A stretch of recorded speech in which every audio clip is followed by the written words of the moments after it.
بسم اللہ الرحمن الرحیم۔ شاہ ولی اللہ نے مسلم معاشرے کے زوال کو روکنے کے لیے کیا سوچ فراہم کی، کیا نظریہ فراہم کیا، اس بات کو آج ہم ڈسکس کریں گے۔ انہوں نے مسلم زوال کا علاج کیا فراہم کیا، اس سوال کا جواب آج کی ویڈیو میں ہم پیش کریں گے۔ شاہ ولی اللہ نے ریاست کے سماجی ڈھانچے کا نظری جائزہ لے کر اس کے تحفظ کا نظریہ اخذ کیا۔ انہوں نے انسانی سماج میں ریاست کی ارتقاء کی تعریف کو 4 درجوں میں تقسیم کیا۔ ان میں سے پہلا درجہ ابتدائی ریاستی سماج کا درجہ ہے، جس میں سماجی رویے کا مختصر ضابطہ تشکیل پا جاتا ہے۔ دوسرے درجہ میں شہری زندگی کی نشو و نما ہوتی ہے۔ شروع میں فلاسفہ اور علماء کی رہنمائی میں اس شہری زندگی کی حالت درست کی جاتی ہے، لیکن بعد میں وہ ٹکڑوں میں تقسیم ہو جاتی ہے تو اس کے لیے مرکزی کنٹرول قائم کرنا ضروری ہو جاتا ہے۔ پھر تیسرے درجے میں ایک مضبوط بادشاہت کی ضرورت پیش آتی ہے، جو بد نظمی اور انتشار کو نظم اور ترتیب میں تبدیل کر دیتی ہے۔ آخری درجہ آفاقی درجہ ہے، جس میں ایک خلیفہ شہری سماج کی ماتحت حکمران اکائیوں کو مؤثر اقتدار کے ذریعے مستحکم کر کے جوڑ دیتا ہے۔ شاہ ولی اللہ نے ریاست کو درپیش مسائل کے حل تجویز کرتے ہوئے کہا کہ ریاست کے لوگوں کے درمیان تنازعات کے پہلے خطرے کو روکنے کے لیے ایک مسلمہ ادارہ ضرور ہونا چاہیے، جہاں سے ہر کسی کو تنازعات کے مساوی حل کے لیے پناہ مل سکے۔ شاہ ولی اللہ سمجھتے تھے کہ اگر مجرمانہ مزاج کا ایک بااثر شخص انصاف کے اصولوں کا احترام نہیں کرنا چاہتا تو لوگوں کو عدلیہ کے ادارے کی ضرورت ہوتی ہے، جو اس شخص پر دسترس حاصل کرے اور اسے فرار سے بھی روکے، یا پھر لوگوں کے درمیان کوئی ایسی رہنما شخصیت ہو جس کی سختی سے اطاعت کی جائے اور جس کے فیصلے ٹھیک نافذ کیے جائیں۔ شاہ صاحب نے اصطلاحاً اس ادارے کو قضاء کے نام سے منسوب کیا۔ بدعنوان فطرت کے بااثر افراد کی بہکونی کے لیے ایک ایسا ادارہ ضروری ہے جو ایسے لوگوں کے خلاف تادیبی کارروائی کرے۔ وہ ادارہ ایسے بدعنوان لوگوں کو قابو کرنے کے لیے مساوات کے اصول کے تحت طریقے اختیار کرے۔ اس کام کے لیے کوئی رہنما شخصیت ایسی ہو جس کی سختی سے پیروی کی جائے اور اس کے پاس اس طرح اختیار ہو کہ کوئی اس کی حکم عدولی کی جرات نہ کرے۔ اس ادارے کو شہریاریہ یعنی انتظامی ادارے کا نام دیا گیا۔ معاشرے میں فتنہ فساد روکنے کے لیے شاہ ولی اللہ نے قرار دیا کہ ریاست بہادر جرری افراد پر مشتمل دفاعی فوج قائم کرے۔ اس فوج کی نقل و حرکت یا تو اس روایتی انداز میں ہو جو لوگوں کو پسند آئے، یا پھر اس رہنما شخصیت کے زیر انتظام ہو جس کی سختی سے پیروی کی جاتی ہو اور جو عسکری قیادت کے اصول و فنون میں ماہر ہو۔ اس ادارے کو شاہ ولی اللہ نے جہاد کا نام دیا۔ انارکی کے خطرہ کے تدارک کے لیے اور ریاست کے تمام اداروں کو مدد فراہم کرنے کے لیے شاہ صاحب کا خیال تھا کہ نقیب یا دوسرے لفظوں میں سپرنٹینڈنٹ مقرر کیے جائیں، اور آخرکار لادینی کی عادت کو روکنے کے لیے شاہ صاحب نے موعظہ و تزکیہ یعنی مذہبی و اخلاقی تعلیم کے نام سے ادارہ قائم کرنے کی تجویز دی۔ اس ادارے کے فرائض انجام دینے کے لیے مذہبی مبلغین، روحانی رہنما اور اخلاقی اساتذہ مقرر کیے جائیں۔ معاشرے کے زوال کی عمومی وجوہات کے علاج بیان کرنے کے بعد شاہ ولی اللہ نے ہندوستان کی مسلم سلطنت کی طرف مکمل طور پر توجہ دی۔ ان کے خیال میں سلطنت کا زوال سماج کے زوال کا نتیجہ ہوتا ہے، اور سماج اخلاق کے زوال کے نتیجہ میں زوال پذیر ہوتا ہے، اور اخلاقی زوال کی بنیاد ذاتی کوتاہ نظری یعنی چھوٹی سوچ ہوا کرتی ہے۔ اس طرح معاشرے کے زوال کو روکنے کے لیے بنیادی طور پر اخلاقی بحالی اور وسعت نظری اور خرد افروزی کی تحریک چلانا ضروری ہوتا ہے۔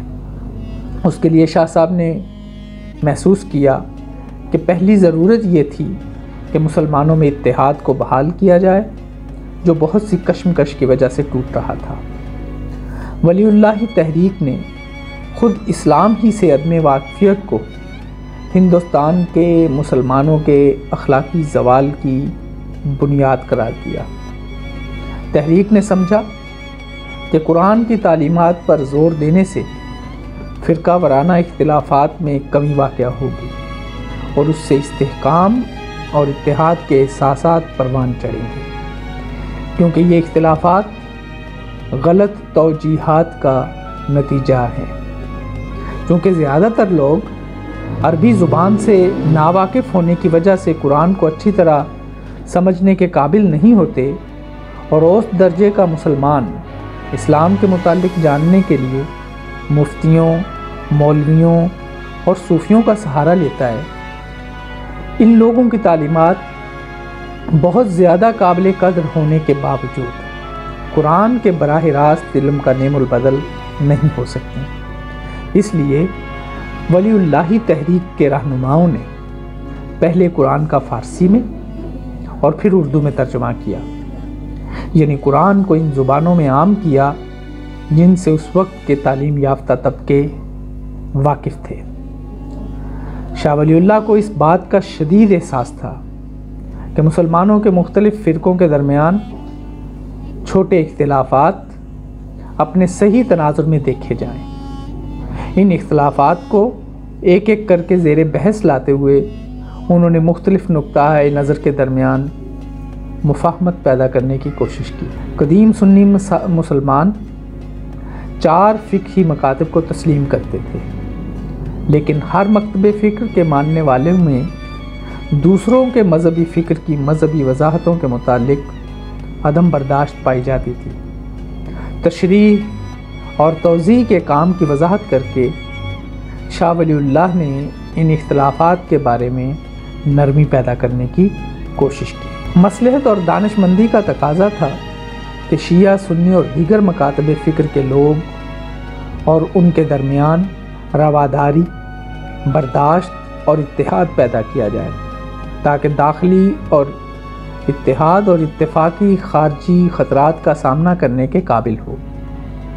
حرمین شریفین میں شاہ ولی اللہ کے دل میں یہ بات ڈالی گئی کہ اللہ ان کے ہاتھوں بکھری ہوئی امت کو متحد کرنے کا کام لینا چاہتا ہے۔ انہیں حکم ہوا کہ چھوٹے چھوٹے معاملات پر اپنے لوگوں کی مخالفت نہ کریں، کیونکہ یہ مناسب عمل نہیں تھا۔ وقت کے چیلنج کا سامنا کرنے کے لیے ان کے مشن کے احساس نے انہیں قائم الزمان ہونے کی شناخت عطا کی، جو بنیادی طور پر شیعہ کا مسیحائی تصور تھا۔ اپنے دور کے قائم الزمان ہونے کی حیثیت سے انہوں نے اپنی ذمہ داری سمجھی کہ امت میں سمجھوتے کے اصول کی بنیاد پر زور دیتے ہوئے اتحاد پیدا کریں۔ سمجھوتے کے اس اصول کی بنیاد اس بات کو ماننا ہے کہ جس پر اسلام کے تمام فرقوں کا اتفاق ہے، اس طرح صلح جویانہ منطق کے ذریعے تقسیم کی اس لکیر کو دھندلا کر دیا جائے جو صوفی اسلام اور مولوی کے اسلام میں تفریق پیدا کرتی ہے، یا جو سنی اسلام کے چاروں مکاتب فکر اور شیعہ میں امتیاز کا باعث ہے۔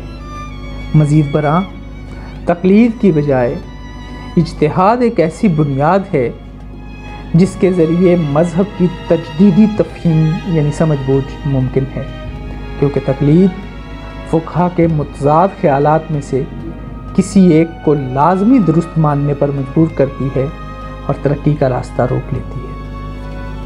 شاہ ولی اللہ نے ایک اور میدان میں مطابقت اور صلح کرنے کی کوشش کی۔ مجدد الافسانی کے وقت سے وحدت الوجود کا مسئلہ صوفیہ میں تضاد اور اختلاف کا باعث بنا ہوا تھا۔ شاہ ولی اللہ نے اس موضوع پر ایک رسالہ لکھا جس میں انہوں نے وحدت الوجود اور وحدت الشہود دونوں نظریات میں بڑی حد تک مطابقت پیدا کر دی اور کہہ دیا کہ اختلافات صرف لسانی اور اصطلاحی بنیادوں پر پیدا ہوئے۔ انہوں نے مجدد کے برعکس اس خیال کی تائید کی کہ وحدت الوجود کا تجربہ حقیقت کے ادراک میں ایک اعلیٰ درجہ ہے۔ وقت کی ضرورت کے مطابق سمجھوتا پیدا کرنے کے لیے انہوں نے اپنے پیش رو مجدد سے مختلف رائے اپنانے سے بھی گریز نہ کیا اور وحدت الوجود کے نظریے پر ان کی طرح شدید تنقید نہیں کی اور تصوف کے ایک حصہ کے طور پر اس قسم کے تجربہ سے گزرنے کی قدر و قیمت کو تسلیم کیا۔ تاہم انہوں نے قرار دیا کہ اس تصور کا استعمال درست نہیں کیا گیا۔ اس طرح 18ویں صدی کے تقاضوں کو سمجھتے ہوئے شاہ ولی اللہ نے آزاد فکر، لچکدار، بردبار اور جامع اسلام کی ضرورت پر زور دیا۔ اسلام کے مختلف فرقوں کے مابین اچھے تعلقات کا فروغ مرض کی ایک علامت کا علاج تھا، جبکہ معاشی اور انتظامی بد نظمی کی وجہ سے بھی اختلافات و انتشارات پیدا ہوئے تھے۔ شاہ ولی اللہ نے معاشرے کی ان علامات کا گہرائی سے جائزہ لیا اور اس نتیجے پر پہنچے کہ معاشرہ میں عدل و توازن کی کمی ہے۔ اس کے مختلف شعبوں کے معاملات اور کارکردگی کے درمیان عدم توازن نے اس میں ایسی خرابی پیدا کر دی تھی کہ پیداوار اور صرف کے درمیان تعلق بس نام کا رہ گیا تھا۔ وہ گروہ جسے اس کی بہتری کا محافظ اور ذمہ دار ہونا چاہیے تھا طفیلیہ بن کر رہ گیا تھا، اور جتنا کچھ اس گروہ کے افراد وصول کرتے تھے اتنا خدمت کی مد میں عمل کر کے پیداوار میں حصہ نہیں ڈالتے تھے، اور وہ اتنا گر گئے تھے کہ ان کی حیثیت محض فضول اور لالچی لٹیروں کی سی رہ گئی تھی۔ شاہ ولی اللہ نے کسانوں اور ہنرمندوں کی معاشی حالت زار کی بہتری پر انتہائی زور دیا، کیونکہ یہی اس دور میں مضبوط معیشت کی بنیاد تھی، بلکہ ہر دور میں ہوتی ہے۔ البتہ شاہ صاحب نے اس طبقے کو بھی اخلاقی قدروں سے آزاد قرار نہیں دیا۔ معاشرے کے اچھے افراد بننے کے لیے انہیں سخت محنتی، ایماندار اور ہوشیار ہونا چاہیے۔ شاہ صاحب نے اس بات کو خصوصی اہمیت دی کہ معاشرے کے ہر فرد کو اپنی روزی کمانے کے لیے کوئی پیداواری کام ضرور کرنا چاہیے۔ آپ نے عدل، توازن، انصاف اور مساوات کے اصولوں پر انتہائی زور دیا اور کہا کہ ان کے بغیر معاشرہ سلامت نہیں رہ سکتا۔ شاہ ولی اللہ نے وضاحت سے فرمایا کہ عدل تمام سیاسی اور سماجی تنظیم کی بنیادی حیات ہے۔ آزادی، حکومت اور اچھی زندگی کا دار و مدار اسی عدل پر ہے، اور عدل یا توازن کا مرکزی انحصار صحت مند معاشی حالات پر ہوتا ہے۔ ایک معیشت کی صحت سرمایہ کی مناسب تقسیم اور پھیلاؤ ہی سے حاصل کی جا سکتی ہے۔ غیر مساوی تقسیم، جس سے سرمایہ یا دولت چند ہاتھوں میں مرکوز اور جمع ہو جائے اور دوسروں کو شدید غربت کا شکار کر دے، معاشرے میں پریشان کن عدم توازن پیدا کر دیتی ہے، جس سے معاشرے کی حالت خراب سے خراب تر ہو جاتی ہے۔ اس سے اقوام دوسروں کی صنعت اور کفایت سے کمائی ہوئی دولت کو بزور قوت حاصل کرنے کے لیے جارحیت کا راستہ اختیار کر لیتی ہیں۔ سامعین، یہی وہ خیالات تھے جو بعد میں کارل مارکس نے پیش کیے۔ شاہ ولی اللہ نے معاشی عدم انصاف اور ظلم کی تمام شکلوں کو ختم کرنے کی ضرورت پر بہت زور دیا، کیونکہ جب کوئی گروہ اس درجہ پسماندہ ہو جائے جہاں اسے روزی روٹی کے لیے جانوروں کی طرح کام کرنا پڑے تو اس سے معاشرتی خوبیاں چھن جاتی ہیں۔ اسی طرح جب سماج میں چند لوگ اپنے لیے خوشی اور لطف کے تمام ذرائع کو اپنے لیے جمع کر لیتے ہیں تو وہ عیش و عشرت کے عادی ہو کر معاشرے کی معاشی حالت کو خراب کر دیتے ہیں۔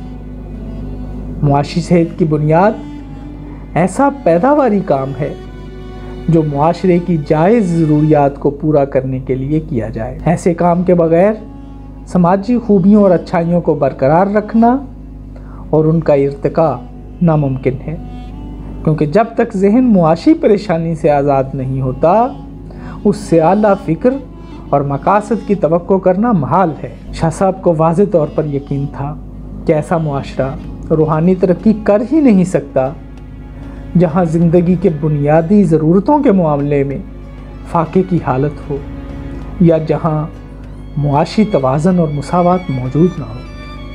شاہ صاحب کے تصور میں مذہب لوگوں کے لیے افیون کی حیثیت نہیں رکھتا تھا۔ آپ کی رائے تھی کہ اپنی فطرت میں سماجی تنظیم جامد و ساکت نہیں، بلکہ جیسے جیسے معاشرہ ترقی کرتا ہے ویسے ویسے پیچیدہ ہوتا جاتا ہے۔ اس رجحان کی بنیادی وجہ یہ ہے کہ انسانوں کے ایک دوسرے کے قریب ہونے سے ان کی معاشی سرگرمیوں کا انداز پیچیدہ تر ہوتا جاتا ہے اور لوگ نئی ضرورتوں اور سرگرمیوں کے لیے آپس میں گروہ بندی اور میل جول کرتے ہیں، اور اس طرح سماجی تنظیم کا کام اور دائرہ کار بڑھ جاتا ہے۔ زیادہ بڑے گروہ کے ساتھ اپنی شناخت اور تعلق قائم کرنے کا رجحان اس احساس کے نتیجے میں بڑھتا ہے کہ جتنا بڑا گروہ ہوگا اتنا زیادہ تحفظ ملے گا۔ اگر کوئی چھوٹا سا گروہ ایک اچھی ریاستی حکومت بھی بنا لے تو بھی وہ دوسرے گروہوں کی جارحیت کے خطرے سے آزاد نہیں ہو سکتا۔ اس خطرہ سے نمٹنے کے لیے کمزور اپنے سے طاقتور کی جارحیت سے بچنے کے لیے آپس میں اتحاد قائم کر کے طاقت حاصل کرنے کی تلاش میں رہتے ہیں۔ شاہ ولی اللہ کے خیال میں سماجی ارتقاء کی سب سے بڑی کامیابی ایک ایسا سماج تشکیل دینا ہے جہاں طاقتور کی ایسی جارحیت ناممکن ہو جائے اور ریاست و سیاست میں کشمکش یعنی کنفلکٹ ختم ہو جائے۔ ولی اللہ تحریک کے مطابق افراد کے اخلاق کا سماج کی صحت پر براہ راست اثر پڑتا ہے، کیونکہ سماجی خوبیاں دراصل سماج کے افراد کے اخلاق کی اجتماعی عکاس ہوتی ہیں۔ کوئی اخلاقی برائی نہیں جو معاشرے کی زندگی پر اثر انداز نہ ہوتی ہو۔